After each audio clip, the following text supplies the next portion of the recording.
Hello, welcome to Bigfoot Odyssey. Hope everybody's doing all right out there tonight. It's Wednesday encounters, Wednesday chit chat with Mark Zasky tonight. Kerry can't make it. Encounters. Sorry, I've got Wednesday. I knew I'd do chit chat. I knew I'd do that, Mark. Kerry can't make it, so of course Mark Zasky is here, stepping in, and we've got some stuff to talk about, haven't we? Yeah. Now there's you broke up there on that last part. Could you say that again? What did I say? I just heard the very end of it, and I was like, "What did she say?" I think I said Kerry's not here. Mark's here. I had my volume on, so when the show started, the thing came up. So okay. Yeah.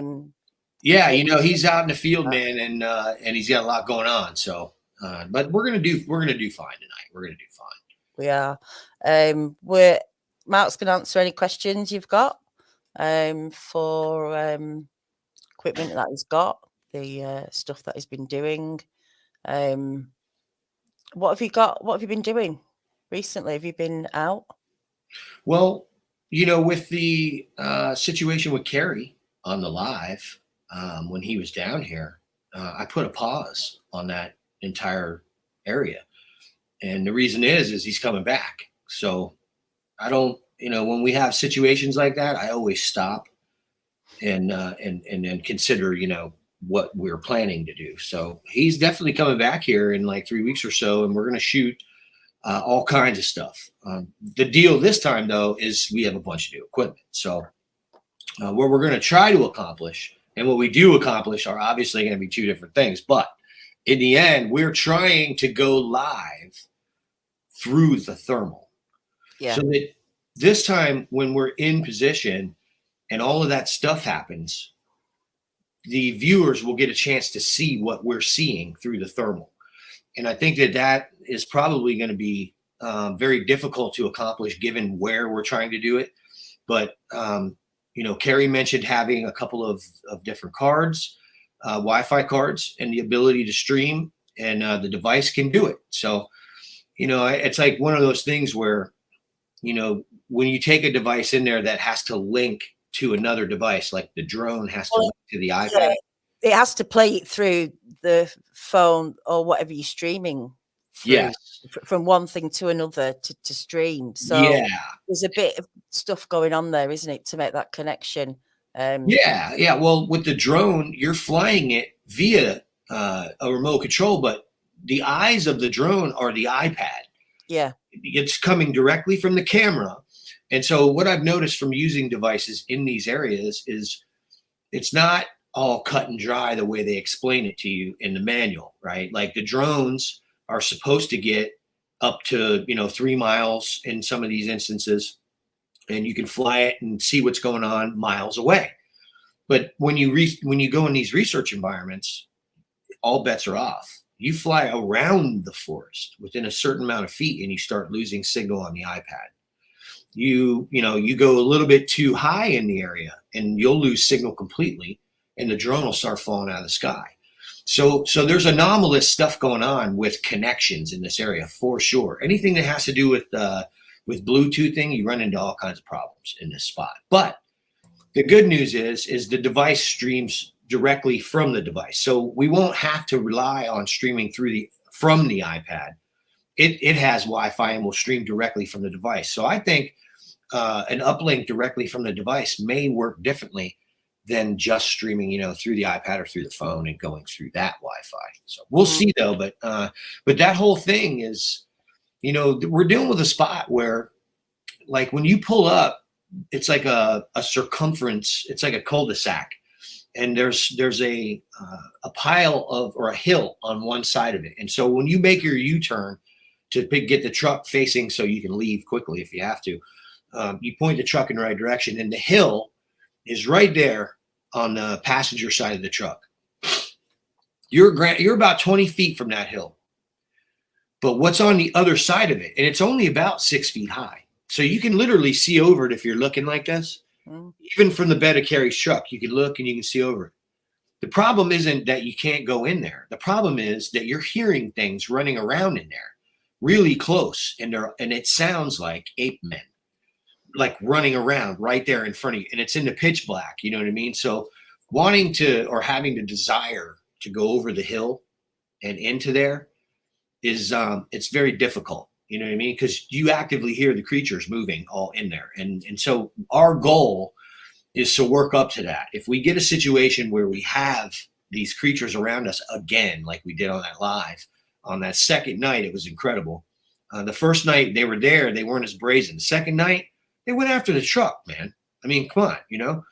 So in the end, it's one of those things where we got to work up to that because we know what's over that hill. And so my thing was, why go in there with a pencil in your hand? You know what I mean? Let's get the right equipment and then we'll take the risks. So that's really where we're at right now, Danielle. We're still waiting on pieces of the equipment to come in that large order. And as it comes, you know, we'll continue preparing and getting used to the equipment and testing it. And then when he comes back, man, we're going in. I'm going to take him in there. And it's our goal to go in that, over that hill. And I swear where I was calling it that the other day. I was like, when we go over the hill, and it sounds like you're going into battle. You know what I mean? But in the end, it's like, you know, I don't know what to expect. What's on the other side, do you? Well, you just don't know what to expect, rather. Well, it runs really fast and it screams really loud, and it doesn't sound like anything we've ever heard, you know? And it's like, while that thing's in there, there's the other, you know, there's other things moving around. And so, yeah, I was talking to Carrie yesterday, and we're both apprehensive about the whole thing because this particular spot seems to have ramped up since 168, and it's like aggression and activity. It's like every time we go in there, there's some kind of craziness going on, you know? Just going back to that connection, I mean, you probably covered all the bases, but I do some walkabouts on my own channel, you know, where I go out and do live stream and take people on a walk with me. And I really wanted to, I've got a really good, you know, Canon camera and a Sony, and I really wanted to stream better quality. Plus I've got a bit of zoom on it and do that. And so I have to connect the camera to my phone to live stream to YouTube. And I looked into a lot of things, and I've got a feeling that you really need a satellite connection to get, because you have to think about how reporters do live stream feeds and to get that clear. And I've got a feeling you might be having to look at a satellite connection. Yeah. Well, that's what Carrie has. Carrie has those cards. There you go. And that's the thing, like our conversation today was like, okay, well, how do we get two devices streaming through the same thing? And he's like, we don't have to. So it's solved. You definitely have to have that. But the other aspect of it is too, is what you're shooting in directly contributes to the post-end quality. So what the viewer is going to see. And it's not just that, right? But if your processing isn't keeping up with actually the resolution that you're shooting in, so there's like, you know, it's like people will buy the camera, oh, it shoots in 4K, but then watch it on a TV that's in 720. What's the point of having a 4K camera if you don't have the necessary processing abilities to get it to the post? So that's really, those are really the struggles. Like when I got into Bigfoot research, I didn't think I was going to be having these kind of conversations, but this is, and really the most important aspect of the transfer of information. You know, I mean, what are you going to do? People have done the garbled to death footage live in the field, you know, and I always said if I had an opportunity to do it, I'd want to do it the way the NFL does it. It's crystal clear. It looks great, you know, rarely an interruption. And so, you know, this is going to be trial and error, obviously, to see if these cards will allow us to stream at the resolution that the thermal will give us. Personally, I think it'll be successful because I think the thermal shoots 640 by 480. Which is a little bit less than even streaming in 720. So we might get lucky. You never know. Yeah. Well, it's definitely worth experimenting with, isn't it? Which I'm sure you'll do plenty of that with before you do anything. Well, the cool thing is like we're doing our job. You just get to come along for the ride. So I'm still recording all the footage, which is what we're there to do. It's just only recently now that we've really put together that in this area, Carrie actually can get signal because I can't. I've tried to stream from this area many times. And as I've told you, we've even had problems with the drone and getting satellite feed in this particular area. It's interesting to me because when you look on a satellite map, and of cellular towers. They usually have like a circumference, like a little bubble of radius to where their tower will hit. And there's all these towers, and then there's a blank spot right over my research area. There's no signal supposedly in there. So it's interesting to me that Kerry does get, signal in there when satellite feed absolutely does still have problems in this particular area. So you never know. We'll see. Yeah. I mean, it really is, important. We do get clearer images of these things. Oh, yeah.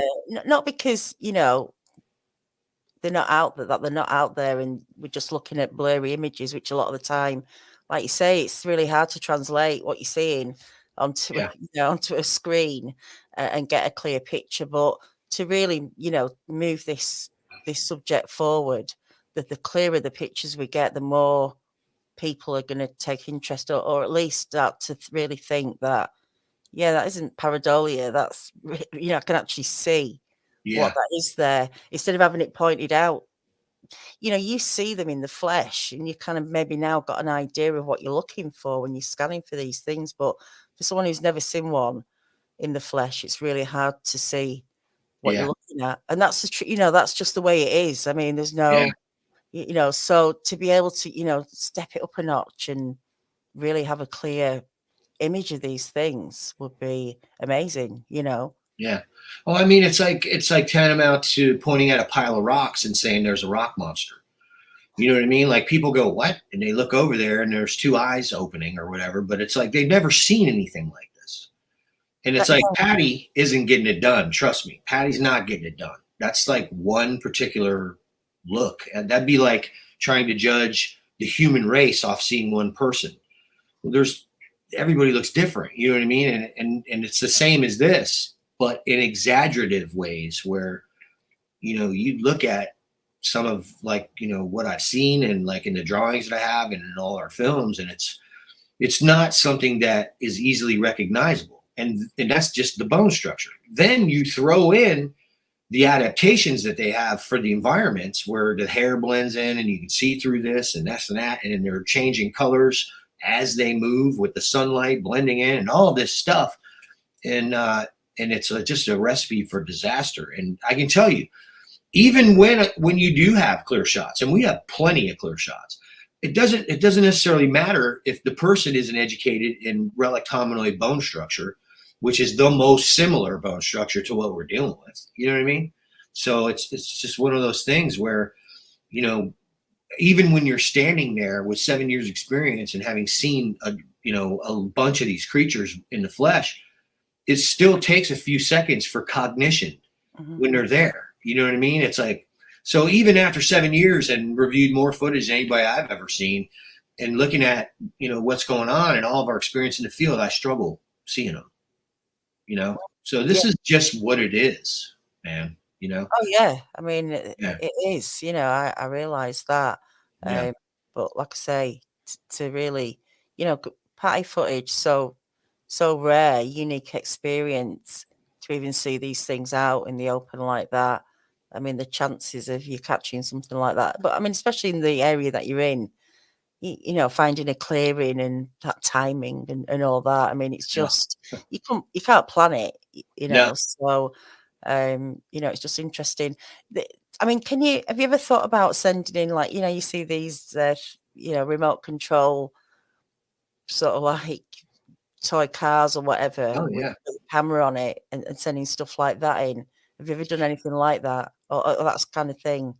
Yeah, I mean, if it's a situation that can be used in the environment and it makes sense, then man, we've tried all kinds of stuff. The remote control thing seemed like a good option out of the field, and then when you get in there and you see how deep the grass is, and then not only that, but the terrain itself is like it's almost it's a cow pasture, so they've been walking in it for like I don't know how many decades, and so when you walk in it, you're practically spraining your ankle every 5 seconds. And it's a lot harder. Like you would think the ground would be, soft in these cow pasture areas. And it looks like it because it's got grass on it. But when you're walking in there, it's hard as a rock. Right. And it's like, man. And then you start understanding how these ranchers are complaining about hogs tearing up the ground and that their cows break their legs in it and all this stuff. because you just about break your own legs walking in the same field that the cows are walking in. You know, you're Right. trying to avoid all the cow patties, and you're breaking your legs practically every step. You know, Carrie can attest to this down here. I think that's because it's so hot and there's so much sun. When it gets over top of that pasture, it just dries it rock hard. So like in spots, I think it was like we went with the drone instead because there was less resistance, you know, obviously with the air and everything. But I have seen so many different opportunities for what you just said. And I happen to have somebody who builds that kind of stuff, real good friend of mine. And he built a tank, a little miniature tank. He's got a 3D printer. It's got tracks and everything, man. And it's exactly the device you just asked about. Now he's testing it, I think, in Maine this summer. So they just started going out like 3 weeks ago up there. So in the end, it's like, you know, we'll have information about that kind of experimentation by like September, probably. That'd be interesting, wouldn't it? Well, he can build stuff like that for me and Carrie. That's Yeah. the thing. I was telling Carrie, I was like, if we decide we need a piece of tech, you know, we need to talk to my buddy here, man, because these are the kind of things that he does, you know. So. Yeah. I always thought something low down because, you know, it's all right trying to capture a full body of these things or the face, but if you caught this thing, these legs, Oh yeah, walking, like that would be kind of hard to explain. that would be wouldn't it? cool. And no, you know, too, they lay on the ground constantly watching you. So if you're like, I could just see it. If the device itself that you drove it on was an iPad and you had the ability to use a camera on it to zoom in and turn the camera and so on, that could be a deadly tool for sure. Yeah. Definitely. Got a couple of questions coming up. If everyone's got any questions, put them up in caps and I'll read them out to Mark. Got one here from Mark Ledford. How you doing, Mark? Mark, what about using a small blimp drone to save battery life? Yeah, I've had conversations with my buddy that I was talking about earlier about that, and I think he built one that can stay up for several hours or possibly even 48 hours, like a couple days. But I had to get back on that. But we've definitely considered, and really, I believe it to be a necessity for some of the research that we do, and specifically some of the ways we do it, to have a drone that can stay airborne for, you know, 6 to 8 hours, that can watch just hover right over the same trees, 400 feet off the ground and film for, you know, 6 to 8 hours straight. In those respects, that kind of stuff would be invaluable because a lot of the time we're luring the creatures with our activity and bait to a very specific location that we've already determined how to film. And that's probably 95% of what crypto reality does is they find out where the creatures are. Then we lure them to our location where we know we can at least try to get something on film there when they come get what we have for them. So in those particular situations, having a drone like that would be invaluable. You know, I think Carrie and I talked about bringing the creatures in with the drone shooting in thermal at night, and they're more apt to come in at night. And so you actually could film the creatures coming to the area from above and then have men move in from the front on thermal where you could see them moving in and then the creatures retreating from the bush as our men move in. If you could do something like that on thermal, I think the footage would be very valuable because you could prove that, you know, these creatures came in. I mean, obviously there's going to be size differences galore between the men in the trees and then the Sasquatch, you know, so that's a possibility we've considered. I've gone over that scenario several times with Carrie, but the thing is the logistics of the stuff in the field always change. See, you might go there and have every single aspect of what's ready to be employed in place, and then a cloud base moves in, and suddenly you got half the satellites on your drone you had, and now the feed from the thermal's in 480. And you can't tell anything. And so these are the kind of things that, like, you know, it's like everything's good as an idea.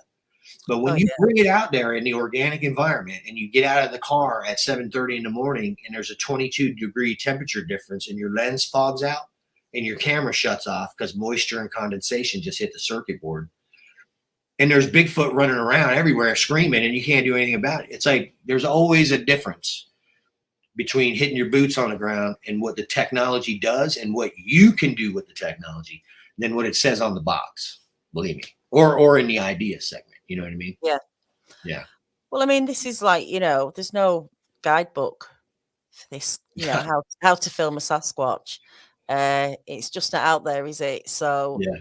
you've got to experiment as you're going along. And like you say, once you get out there, who knows what's going to happen? You can't make a date with these things, and the equipment and the environment and everything. Like you say, um, it's not an easy task, but Yeah. I think if anyone can do it, you guys, you know where you're at, you know where they are, you know that area. I mean, it's important, isn't it? It's to, Yeah. to know this stuff. Well, I Um, mean, look at it like this. This is a great way to look at it. There's finding Bigfoot, right? And then there's you found the area. Now we can actually try to like study these things. You know what I mean? There's two very different things, right? And so a lot of people are out there looking for habitat that holds them, and then there's people who have found habitat, have sightings. They know they're in there. This place has a history, that kind of thing. And when you can make assumptions because you have the comfortability of knowing, then things move along a great deal faster. And that's the way I'll put it. And I really believe that with the knowledge that Kerry has and the stuff that he's gleaned from Bigfoot Odyssey and the contacts, which really gives us access to areas, some of these areas that he's already been to with Bigfoot Odyssey, and some of these, shows that you guys have done where you've got whole families going through this these are perfect locations. I'm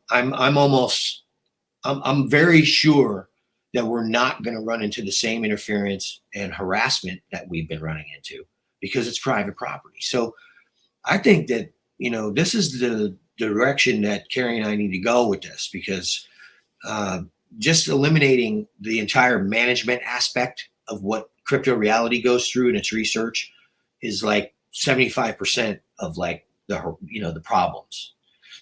Go in an area, it's on fire. Well, it wasn't on fire yesterday, and there's a canal there. So like, why are you burning the area for? There's water all over it. You know what I mean? It's like, it's constant with this.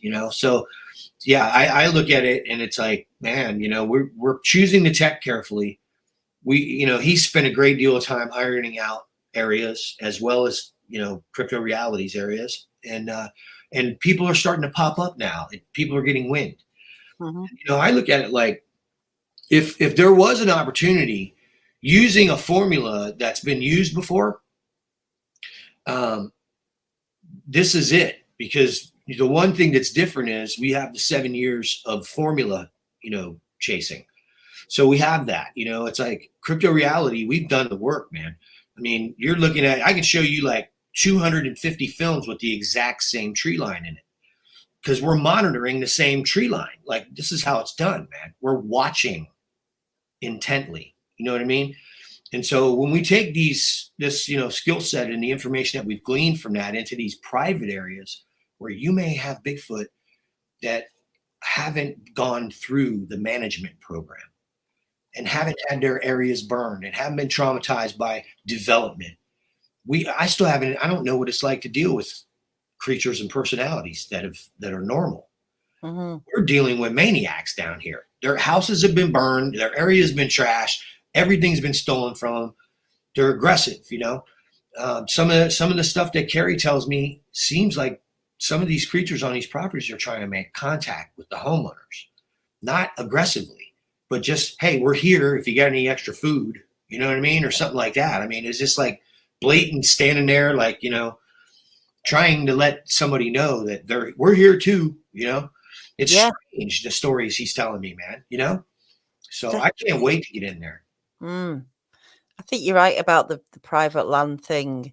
If you kind of think about the encounter hub that I host, where people are coming to talk about their experiences where they're not on YouTube, it's not being filmed, it's private, and you're getting so much more information from people because there's no pressure and it's not going mainstream like these national parks and open places like that. I think anytime you can get off the beaten track into some private property, you're definitely going to get more stuff in there. I think more information. Yeah, I think so too. I don't see how you couldn't. I think, like, I just have that that feeling about, you know, the difference between wildlife management area and how that area is enjoyed by the public, where there's tons of hunting going on for every season. Certain areas are off limits, you know, and there's all kinds of weird stuff going on, but it's mainly the human activity and the type of human activity, right? We got the burns and the hunts and the hog trapping and the hog hunts and all of these things, you know. So I just look at it like, you know, this might be what needed to happen, you know. So I mean, if we get in there, it wouldn't surprise me if we get something that is, you know, unprecedented from one of these locations, you know. So Well, I'm like I said, I'm looking forward to it. Yeah, me too. Let's get back to some questions because these went a bit ago. Glenn says, Matt, how many sats does your drone connect to in that area? It just depends. Like I can have between 11 and 17 satellites for my geo positioning on my drone. Wow. It's usually between 11 and 17 connected. On a real bad day when it's overcast, 7 to 9, and control in high winds on those days with geo positioning isn't all that good. The drone will like kind of move a little bit. When you've got 17 satellites locked onto it, that thing doesn't move in 40-mile-an-hour winds. It can stay in the exact same spot until the battery dies. But yeah, anywhere between, I would say, depending on cloud cover, 7 to 17 satellites, but 11 to 17 seems to be the norm. I've flown a drone a couple hundred times, and it was normally between 11 and 17. So, okay, cool. Irene, I think we've answered this one. They are going to do it. They're going to try different locations. So that'll be good. Well, I mean, that's the thing, right? One of the reasons, and this is like just based on us going into areas that have the same title, wildlife management area. The places in Florida that we've been that have that title have Sasquatch. We haven't been to one of them that we haven't found tracks, at least tracks. So looking at the value of those areas, it's as far as like forwarding hominology, it's intrinsic, man. Those are the spots that and this is based on our work, we think the reason they're being managed is this species. We don't think you would see anyone out there, any officers out there, if it wasn't for this. You know, I was talking to Kerry yesterday, and he's like, man, you know, there's 32 million deer in the southern part of in the continental United States, south of Canada, 32 million deer. And I was thinking about that, and it's like the excuses that they give you for why they're doing this management program don't even add up from any logistical standpoint. It's like they're claiming that they're trying to control the hogs, yet you never see any hogs around the traps or in the tracks and in the traps. So there's a lot going on out there where, you know, the value for Bigfoot research, I think it was necessary to document it all, because what we've got is footage of these guys running tracks over. We've got footage of these guys burning our exact spot where we tracked the Bigfoot the day before. We've got interviews with these people. We've talked to these people. Over 7 years, we've seen people go missing, and these people responding to it in our research area. So I think the value was unstatable. But and I can't speak to the value of private property. I can only guess that moving into this arena where, you know, no one's been in there, like I said, with a pack of matches or a flamethrower, which is what they use. I think we're going to see creatures more at home, and possibly the type of stuff that we would see in other areas of the country. I think we're going to find stick shelters. I think we're going to find structures. I think we're going to see evidence like what we see from other states that we typically never see down here.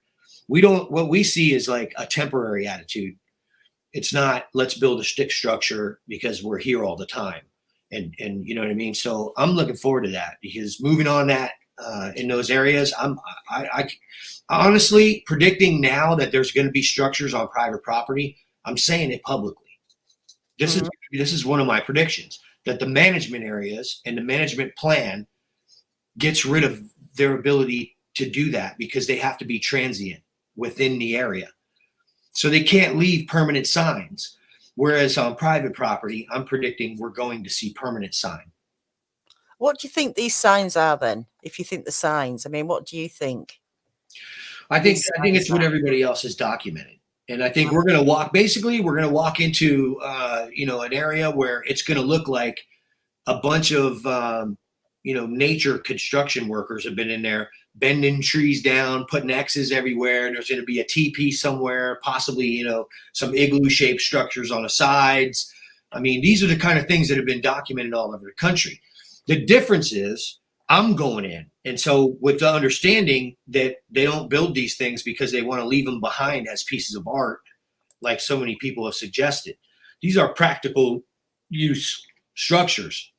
We're not dealing with creatures that have an excess of energy. You know what I mean? Like, these are wild creatures, just like everything else, man. They're governed by the economy of motion, including you, Danielle, me. We get tired, we have to eat. We don't want to waste our energy doing something we're not even going to be using. You know what I mean? So in the end, I look at it, it's like there's a high probability that that structures and all kinds of, stick breaks and tracks galore.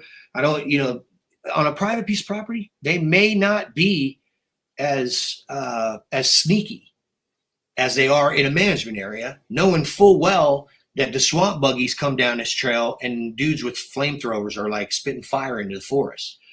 I mean, these are like kind of pretty simple things. You know what I mean? I look at it like unmolested means they're going to behave naturally. And I think we're going to see all of that stuff. The tree twists, tons of tracks, tree breaks, and then, where are all these trees that are broken going? I think we're going to find structures. I think if this is what they did, I mean, the whole place would be, broken down. I think, for me, this is just my personal opinion. I don't know, because I've never been there and I'm not seeing what you're seeing. But to me, if this is such, an elusive creature, doesn't want to be seen or found, why is it leaving signs and that it's been around? Well, it's not actually leaving them on the center of Broadway and 119th Street. They're out in the middle of nowhere, right? Lots of people are finding them, though, aren't they? Lots of people who go off trail looking for that are finding them. There's a very big difference between the average hiker finding a structure, and somebody who's trained to look for those structures. So, and here's the thing, right? Like, filming something, putting together the structure is what needs to happen. That's what needs to happen. Oh, yeah. But until then, this is a part of that data stream where we have that invisible perpetrator, right? This is a part of that. Okay, well, there's a 19-inch track outside the structure. The trees were broken and they're not over there. This tree right here actually fits the broken one. So we're seeing all these signs. It's not one of those things where you have to guess what's going on. When you're there, you can see there's a 16-inch diameter tree twisted. First of all, there's no tracks from trucks. There's no nothing. Like, we've gone over this a million times. So it is one of those things where if you're not present, it's very easy to dismiss that. But if you're out there, the gravity of seeing a 16-inch in diameter tree twisted in a cycle of trees that are all different sizes than the one that's twisted, nothing's wrong with any of the other ones. You know what I mean? And you look at it and it's like, when you go over and look at what's going on, all of the trees are the same exact diameter.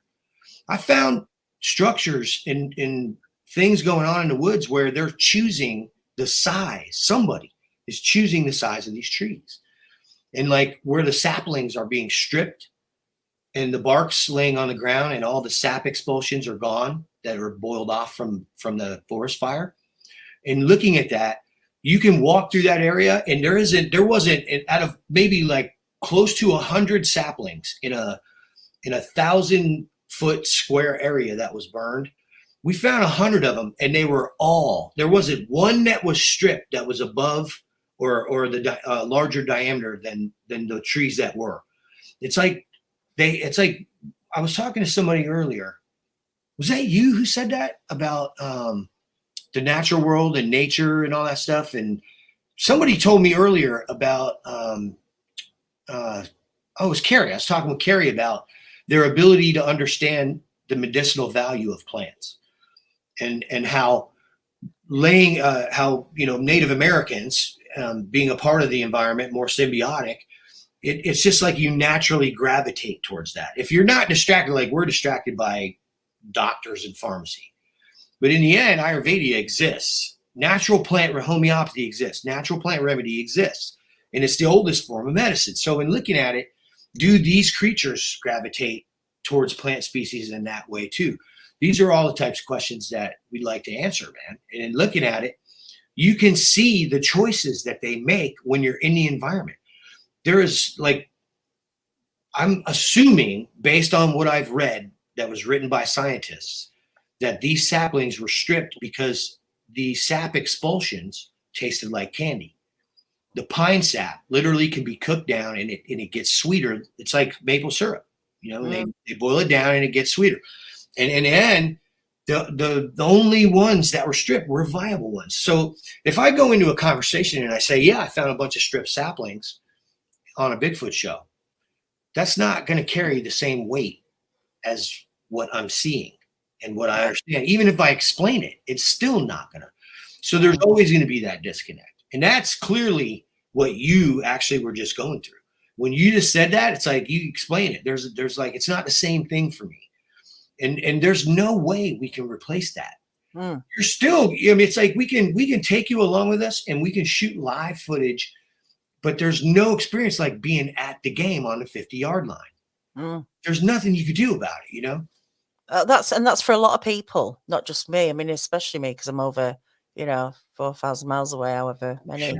Yeah. But yeah, I mean, I'm not out there, so I can't say, I'm not going to say it's not this, it's not that. It's just, I'm looking at it from a different perspective as well, a different angle, which isn't a bad thing.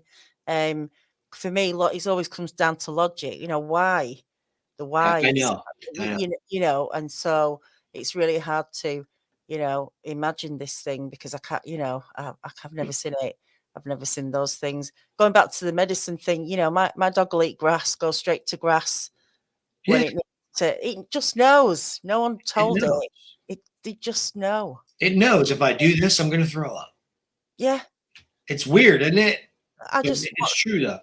Yeah, it's just instinct, isn't it? It's just inbuilt instinct. They know what these things. I was just, like the dandelion. Got so many dandelions at the moment. It's kind of the first thing that comes out, and spring is here. And like the birds were down, little sparrows were down eating the petals because they're getting the nectar off it. They know. Yeah. Even the little birds know. Well, it's the same thing as like, how do I know I need potassium? I'm craving bananas. Yeah. Like our bodies tell us, you know what I mean? So, and it's funny because when we were having that conversation, I was talking about this one particular trail that they have managed, and you're not supposed to leave the trail. There's plenty of signs that say don't leave the trail at any point, right? And you go in this particular trail, and this is a heavily managed area. I mean, they put the army there basically, and in the end, it's like anything happens here, we got these guys right here, and that's the way I look at it. Because when you go into place, there's huge tracks everywhere, and they have these kiosks where they describe how the native and aboriginal peoples used the plants that are in this environment medicinally. And there's also descriptions how there's a certain plant in the area that can be chewed, and the oil from it can be put on the skin to keep mosquitoes off. So as an experiment, I took a bunch of them and I crushed them up and I chewed them, and I got a bunch of it on my hands, and I got, it was all over everything actually. But I remember spitting it in a cup in the car, and 4 or 5 days after being in the car in the Florida hot sun, do you know what that plant smelled? Exactly like the Sasquatch that we smell in the bushes. And I was thinking about it, and I'm like, man, are they chewing this plant and putting it on their bodies because of all the bugs? They have to live out there, And it just struck me as odd, man. There's plenty of plant species out here that can do that kind of stuff. You know what I mean? So I think there's something to what you said. The dog knows the grass will help it. There's something to that where Sasquatch are concerned. You know what I mean? And I think it'd be ludicrous for us to like actually not mention the fact that, they're family groups. And so in the family group, you have dynamics of, certain things going on. And if they are what they appear to be based on what I'm seeing, then, the females may raise the infants for a while because they're infants and they can't do much until they get strong enough. And if you have this family dynamic, then you have caretaking, period. Caretaking. And so caretaking means going and getting something out of the bushes and bringing it back. You know what I'm saying? And like looking at all this, yeah, these are assumptions, but we do know they have family groups. Yeah. There are safe assumptions in that because we have examples of family groups of primates all over this planet. So, looking at those things and not only that, but we have examples of how humans lived in the wild. And so when we start seeing those signs from the same types of signs from when Native Americans occupied the wilds of North America, we know we've got something going on there, right? Definitely. Yeah. Definitely. I've said this before that, you call these creatures intelligent. We think we're intelligent. We have all the technology in the world, and yet our lives are so messed up, and so is the world. And, animals just live by instinct and just an inbuilt plan of knowing what they do. That for me beats us in terms of survival of how, just with very simple things. Is the very simple things you need to get on in life, and what do they need? Food, shelter, and water. Yeah. And that's about it. But they do, don't they? They know all these things, and like you say, with the teaching as well, passing stuff on to the kids. I guess, like you say, bears will watch the mother kill something, or however it's done. Or there's all these Well, that's things. it. But it's just They lead by example, right? I mean, a bear, dude, how many different species teach their young, man? We've all watched National Geographic, right? So we're talking about a humanoid, an anthropoid, right? They teach well. Oh yeah. But even, because I love birds. I study a lot of birds in my garden. I'm just fascinated by them. Even when they're born, the minute they're born, when the parents are out looking for the food, those chicks are quiet as anything. Yeah, they don't want to be noticed, but they know they don't want to draw attention. They know themselves. Yeah. Parents haven't told them. They're quiet as anything. The minute the parents arrive, they're squawking to be fed. The minute they leave, there's nothing from them. It's interesting, isn't it? It's fascinating that from being just born, they know how to protect themselves in some way or some form. It is. Yeah, and it's like human baby being born. First thing it does, it starts screaming. It has no natural enemies. Yeah, that's interesting. And yet a bird knows. You know what I mean? And so knows it has. What happens when you take an anthropoid and make it wild? When their babies are born, are they quiet? Like, you know what I mean? Because I've heard things that would suggest some kind of a female creature screaming, and I mean screaming, and like you go, man, and it's all, people put a lot of stuff on it, but in the end, it's like they're breeding and they're giving birth, and they're doing it right there, it's like, man, but I don't know, I wonder about that a lot. I used to, when we would be in the research area and we know we've got them around us and you can smell them and you can hear them and all this stuff, you don't typically hear loud conversation. And that used to annoy me, man, because I used to think, what's wrong with these? They got to be communicating. You know what I mean? Like, how are they getting all this done where they're moving around you like they know what everybody else is doing, as if they're a part of a team that is practiced and they know exactly, you know what I mean? It's like, you can't, it's like a team of snipers, man, is the closest thing I could say it. So I know they're communicating somehow.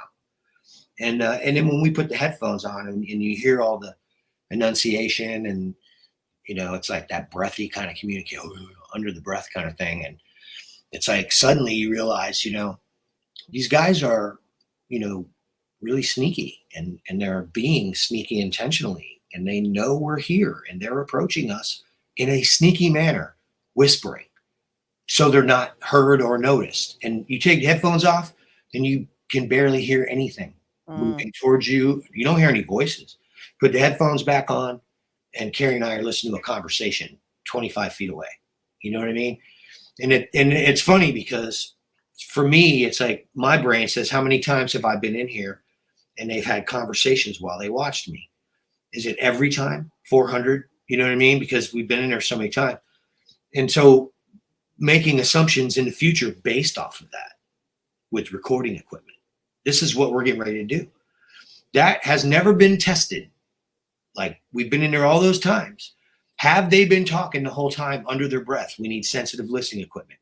Finally, we get the sensitive, we have, everything is lining up now. And so looking at, in 3 weeks, what's going to happen is, I'm like up to here, like, nervous and just, because this is it, man.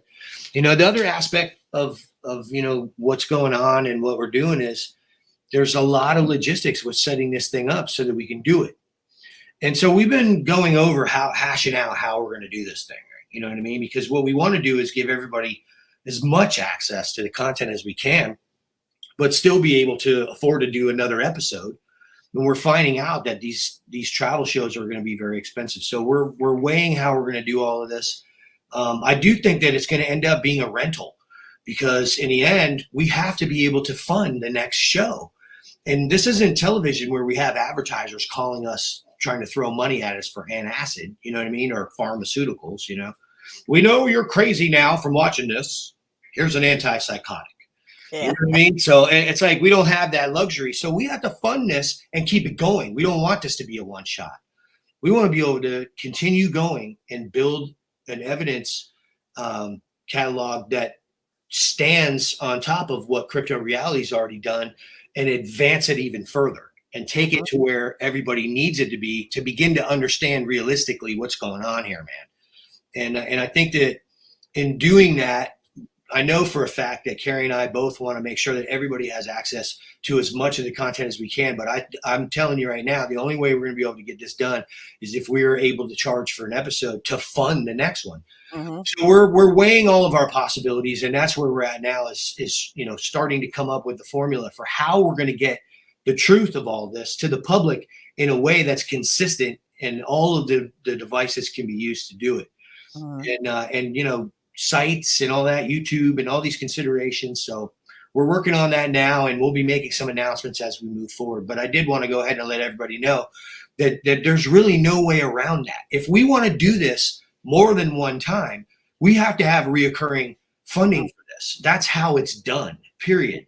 And so we're weighing how we're going to proceed with that.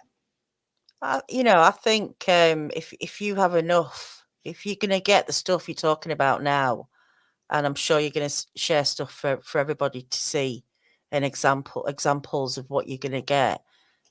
People rent films all the time, and I'm sure there's a lot of people that support. There is a lot of people that support what you and Kerry are doing, and you'll get that support. I'm pretty sure it's not a big deal.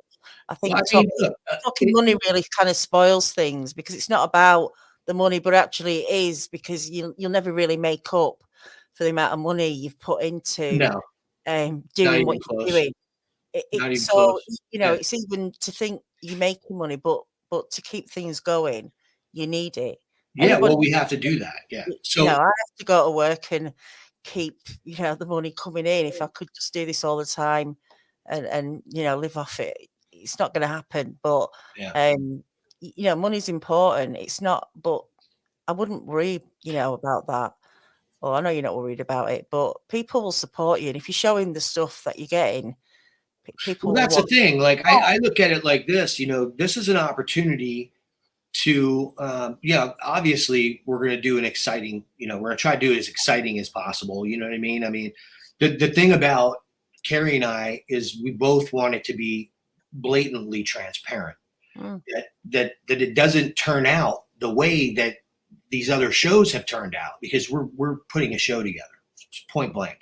And in the end, it's very important to both of us that those old cliches that people have seen time and time again that get no results, and essentially build up a show to the point where you think something's going to happen and then nothing happens. We want to avoid that.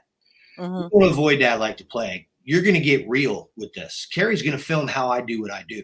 So people are finally going to get to see really how I do what I do. And in the end, we're leaving it up to you.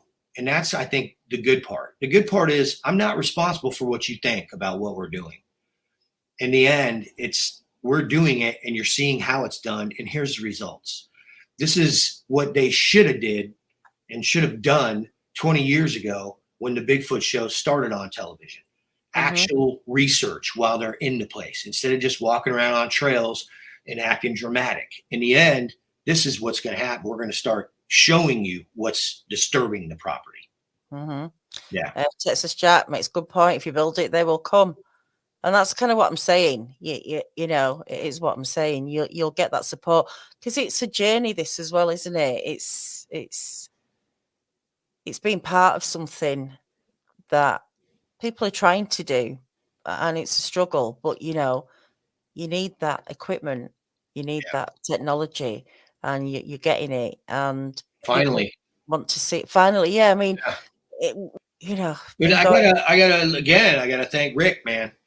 Because it's like, you know, we've gone to the extent of as far as we can go, crypto reality with what we have. We've pushed, man. And I mean, in every way. And so the injection of investment into the project has changed everything. And we can now reach the next plateau. You talk about this journey, and it is, man. There's a plateau at each step. And, you know, those goals that we set, the short term reaching the inevitable long term, determine, you know, how quick we get to those plateaus. But the technology directly affects the speed with which we could reach those goals. So I think, you know, with the injection of funding and Carrie's involvement with crypto reality, and then crypto reality's involvement with Carrie and Bigfoot Odyssey, we're going to be making strides. I think that's automatic. I can dedicate full-time presence to the research as a direct result of being involved with this. And Carrie is working on doing that same thing. So in the end, when both of us can dedicate our entire focus to what's going on with Crypto Odyssey and the show Impossible and the travel shows, then you're going to see exponential change quickly because, you know, we'll be able to focus 24/7 on what we need to do. And that's how stuff gets moved forward. The problem has always been that everybody's had a day job, and you can only do so much when you're already exhausted from the 40 hours you already put in for the man. But this and doing the show the way we're talking about doing it. Yes, making the content, the pre-content, the build-up content, and even the post-content available to the general public so that we can show you this is what we're doing. And then the episodes for rent. It's a no-brainer. We can fund the next one and continue reaching more plateaus in that research. It's exciting, you know, but like you say, there's many levels, there's many layers, there's a lot to it, but you know, you're on it and you seem to have a plan, and you know, I'll be excited to find out what you get. Let's answer a few more questions before we end, but before then, everybody just stop, click that X button on the live chat and hit the like button. There's 118 likes. There's 227 in. So let's see if we can get 227. Those likes help the channel. It helps get these videos out there, and the more, you know, awareness we can give to this subject, you know, help us do that. And it doesn't cost anything. Just click the like button, and yeah, that would be very much appreciated. Right, Strangeland, you have been asking this. You've been calling these Sasquatch creatures. How do you see Sasquatch as compared to animal or person? What do you think, you know, they are? Yeah, well, you know, I can tell you this. Most of what we've seen is human intelligence buried in the dirt. And so if you take a human being and you put them in the U.S. Army and you let them go through basic training and they're stripped of their identity and then retrained to like things like dirt and gunpowder and explosives, you would have something closer to a Sasquatch. But if you take that same basic training guy and you put him in Green Beret school or in Ranger training at Fort Benning, and you let that individual go through that, he'll have a much better understanding of how Sasquatch actually exists in the environment with nothing, comfortable in the dirt, bringing a big pile of mud up to the ear, laying in it. It's just fine. The bush is touching them like it's a waterbed, everything. Snakes don't seem to bother them. None of this stuff. So in that respect, they're like the wild creatures. And I think that's a much better way to describe them than animal, even though, when you think about dangerous animals, when I think about dangerous animals, the first big three that pop into my head are like great whites, grizzly bears, and like, what's the little guy? I always do, honey badger. I love honey badger, man. But yeah, honey badger is like, they're the bomb. But if you take those three, they're growling and they're animals. You know what I mean? It's like, yeah, they're super predators, and that's the classification of the Sasquatch. And they have those abilities, those terrifying abilities as like those super predators, but they also have the human intelligence. So what is it? Well, we see very animalistic behaviors in their relationship to the environment, and yet human intelligence in the things in the behaviors that we see, in the way they observe us and all that kind of stuff, the sneaking around, the throwing little things at you, playing games with you. I mean, if there's a rock that weighs 15 pounds right next to a pine cone, why did he choose the pine cone? So, you see these human kind of things, in addition to that, they're capable of both. And I've heard this within the same 5 seconds, a human vocalization, like out of frustration, where an individual literally went, oh, as if like, oh, like that. And then 3 seconds later sounded like a 12-foot alligator. Like an animal. So I think that the possibility and the combination of animal and man is in there. Mm-hmm. Yeah, it's quite possible, isn't it? I seem to have gone lost the old. There we are back now. Well, I hope that answers that for you, Todd. Strangeland. Jack. Thank you so Jack. much. What's up, Jack? Thanks, man. Appreciate that. $25. Yeah. Very generous of you. Very nice. I want to say, if you've ever wondered, welcome to the Bigfoot family.